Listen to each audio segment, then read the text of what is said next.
Capítulo 1. El pensamiento de segundo orden. Vivimos tomando decisiones rápidas. Decimos sí o no según lo que sentimos en el momento. Buscamos alivio inmediato, comodidad, aprobación. Pero la mayoría de los problemas de la vida no nacen de una mala intención, sino de pensar solo en el primer efecto de lo que hacemos. El pensamiento de primer orden pregunta, ¿qué gano ahora? El pensamiento de segundo orden pregunta, ¿y después qué pasa? Aceptar un trabajo solo por el sueldo puede darte tranquilidad hoy, pero ¿qué pasará con tu tiempo, tu energía y tu paz dentro de 5 años? Decir lo que otros quieren escuchar puede evitar un conflicto ahora, pero ¿qué clase de relación construyes a largo plazo? Comer, gastar, reaccionar, responder, todo tiene consecuencias invisibles que no se ven en el momento, pero que tarde o temprano llegan. Pensar en segundo orden es un acto de madurez, es renunciar a la gratificación inmediata para elegir con visión, es entender que casi nada en la vida es gratis, cada elección cobra su precio, aunque no siempre lo pagues el mismo día. La mayoría de las personas vive atrapada en el corto plazo, persiguen estímulos, aplausos, resultados rápidos.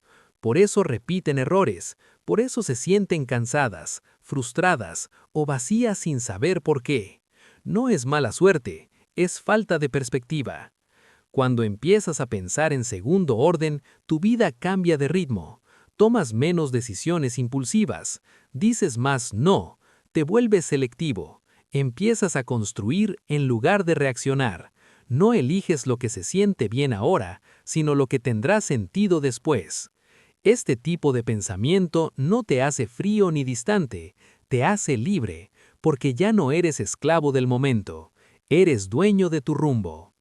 La buena vida no se construye con decisiones brillantes, sino con decisiones consecuentes, y toda consecuencia empieza aquí, pensando un paso más allá. Capítulo 2. La ilusión del control. Nos gusta creer que controlamos nuestra vida, que si planeamos lo suficiente, si nos esforzamos más, si pensamos cada detalle, el resultado será el que esperamos. Esa creencia da seguridad, da calma, pero también es una de las mayores trampas mentales. La realidad es incómoda, controlamos mucho menos de lo que creemos. Puedes prepararte durante años y aún así fallar. Puedes hacer todo bien y perder. Puedes tomar una mala decisión y aún así salir beneficiado. El mundo no funciona como una ecuación exacta. Hay azar, contexto, personas, variables invisibles. Negarlo solo genera frustración. La ilusión del control nos empuja a vivir tensos. Queremos anticiparlo todo, dominarlo todo, garantizarlo todo. Y cuando algo se sale del guión, que siempre sucede, aparece la ansiedad, la culpa o el enojo. Nos castigamos por no haber previsto lo imprevisible.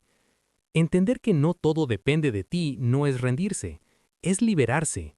Significa cambiar el enfoque, dejar de obsesionarte con los resultados y concentrarte en los procesos.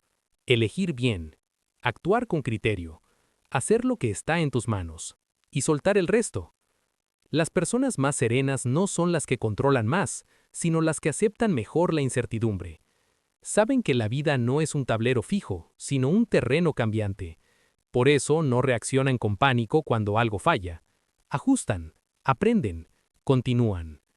Cuanto más intentas controlar la vida, más se te escapa. Cuanto más aceptas su naturaleza incierta, más estable te vuelves por dentro. Paradójicamente, soltar el control te devuelve el equilibrio. La buena vida no consiste en dominar el mundo, sino en gobernarte a ti mismo.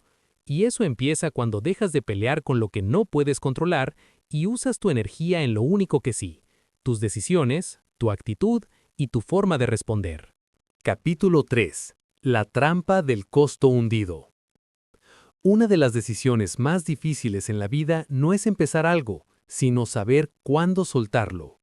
Permanecemos en trabajos que ya no nos aportan, en relaciones que nos desgastan, en proyectos que perdieron sentido.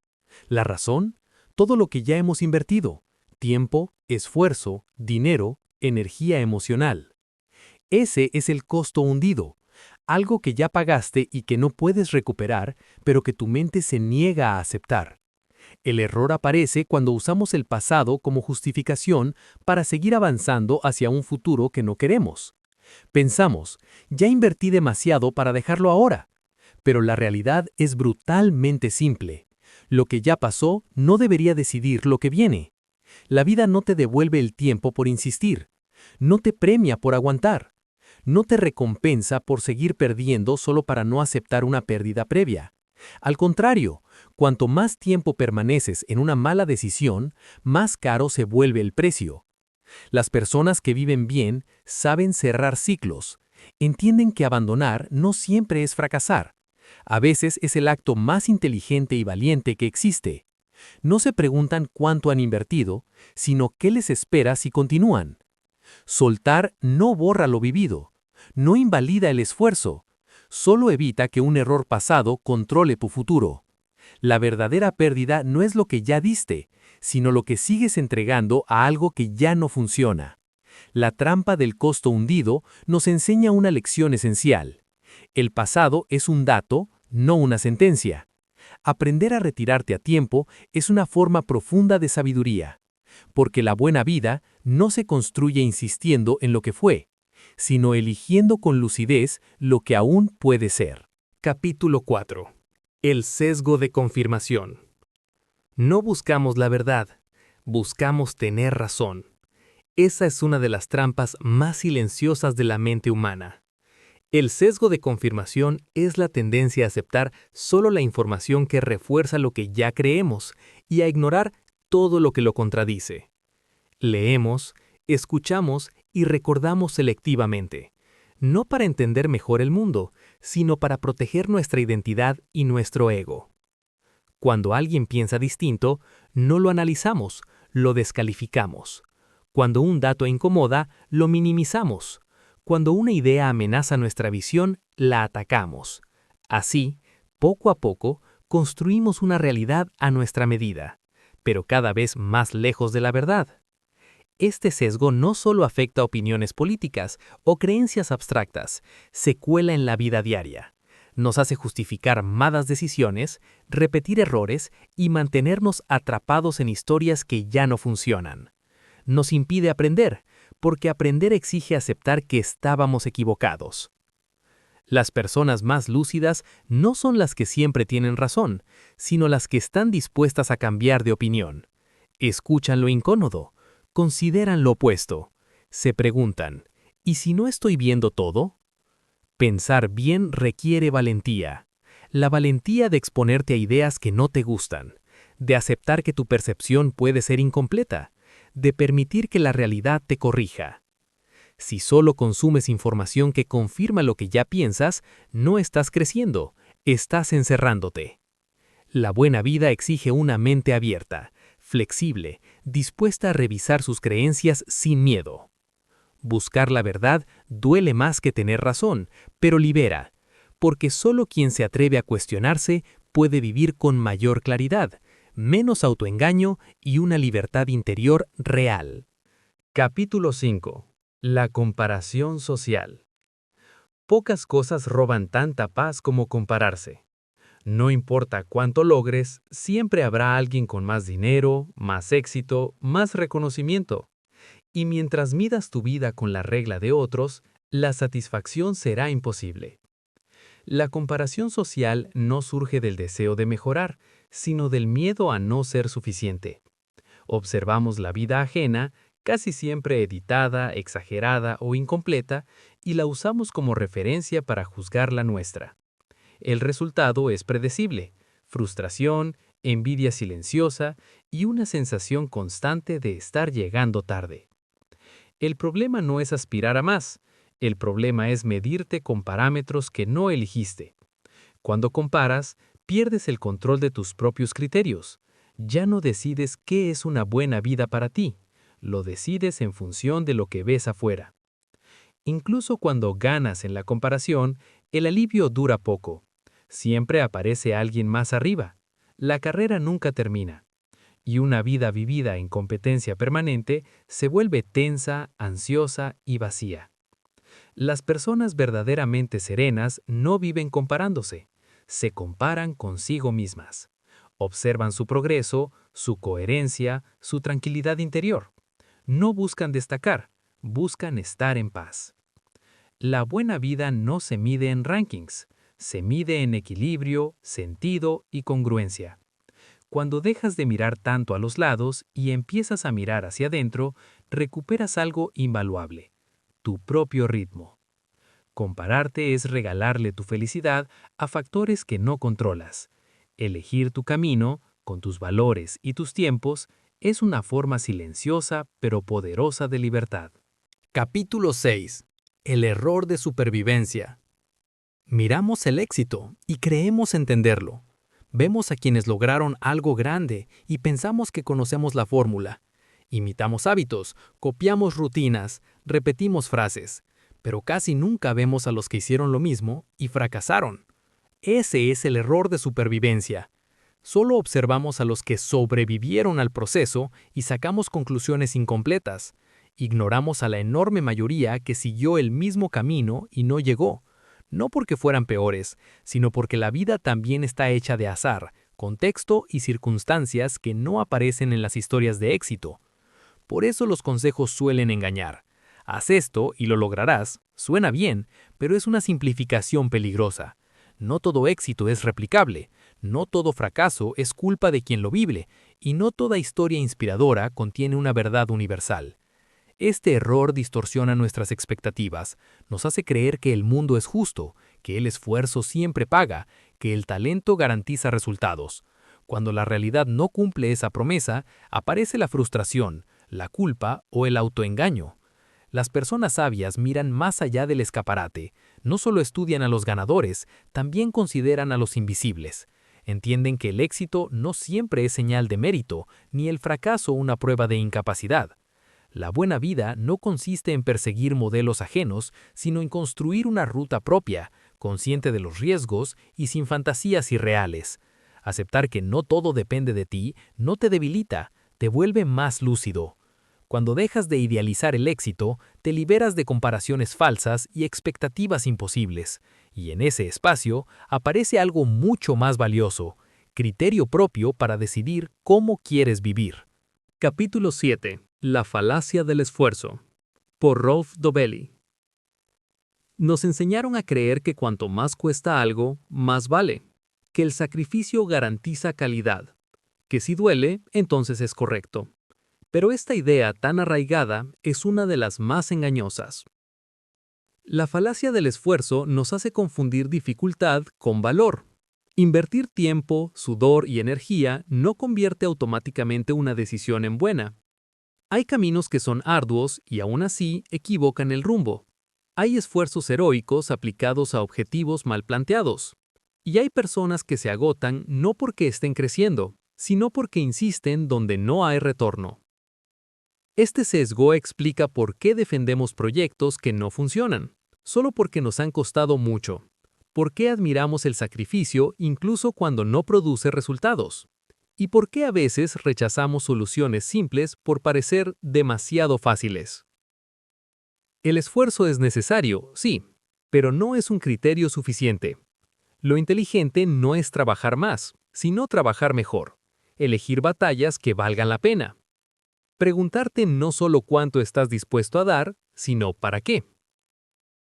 Las personas que viven bien no glorifican el sufrimiento, valoran la eficiencia, la claridad y el progreso real.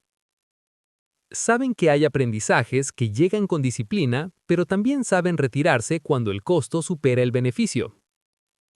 Aceptar que un camino no vale el esfuerzo no te hace débil, te hace estratégico. Te permite redirigir tu energía hacia lugares donde sí hay crecimiento, sentido y equilibrio. La buena vida no se construye a base de desgaste, sino de decisiones conscientes. El verdadero mérito no está en cuánto te sacrificas, sino en qué eliges sostener y qué tienes la lucidez de soltar. Capítulo 8. La trampa del cortoplazo. La mayoría de las decisiones que arruinan una vida no parecen malas cuando se toman. Al contrario, se sienten bien, alivian, tranquilizan, dan placer inmediato. El problema no está en el ahora, sino en lo que viene después. La trampa del corto plazo nos empuja a elegir lo cómodo sobre lo correcto, lo rápido sobre lo importante, lo inmediato sobre lo duradero. Es responder en vez de reflexionar, consumir en vez de construir, reaccionar en vez de decidir. Este sesgo explica por qué postergamos lo esencial, por qué repetimos hábitos que sabemos que nos dañan, y por qué preferimos la gratificación instantánea a la satisfacción profunda. El cerebro ama las recompensas rápidas. La vida, en cambio, recompensa la constancia. Elegir solo en función del corto plazo crea una existencia fragmentada. Hoy resuelves algo, mañana pagas la factura. Hoy evitas el esfuerzo, mañana cargas con las consecuencias. Nada parece grave al inicio, pero todo se acumula. Las personas que viven bien piensan en horizontes largos. No porque tengan todo claro, sino porque entienden que la dirección importa más que la velocidad. Saben que muchas decisiones correctas no se sienten bien al principio, requieren paciencia, disciplina y una renuncia temporal. Pensar a largo plazo no significa sacrificar el presente, sino darle sentido. Significa preguntarte si lo que haces hoy te acerca o te aleja de la vida que quieres sostener mañana. La buena vida no es una suma de placeres momentáneos, sino una construcción coherente en el tiempo. Y cada vez que eliges con visión, rompes la trampa del corto plazo y te conviertes en arquitecto de tu propio futuro. Capítulo 9. El arte de decir no. Decir sí es fácil. Decir no requiere claridad, valentía y respeto por uno mismo.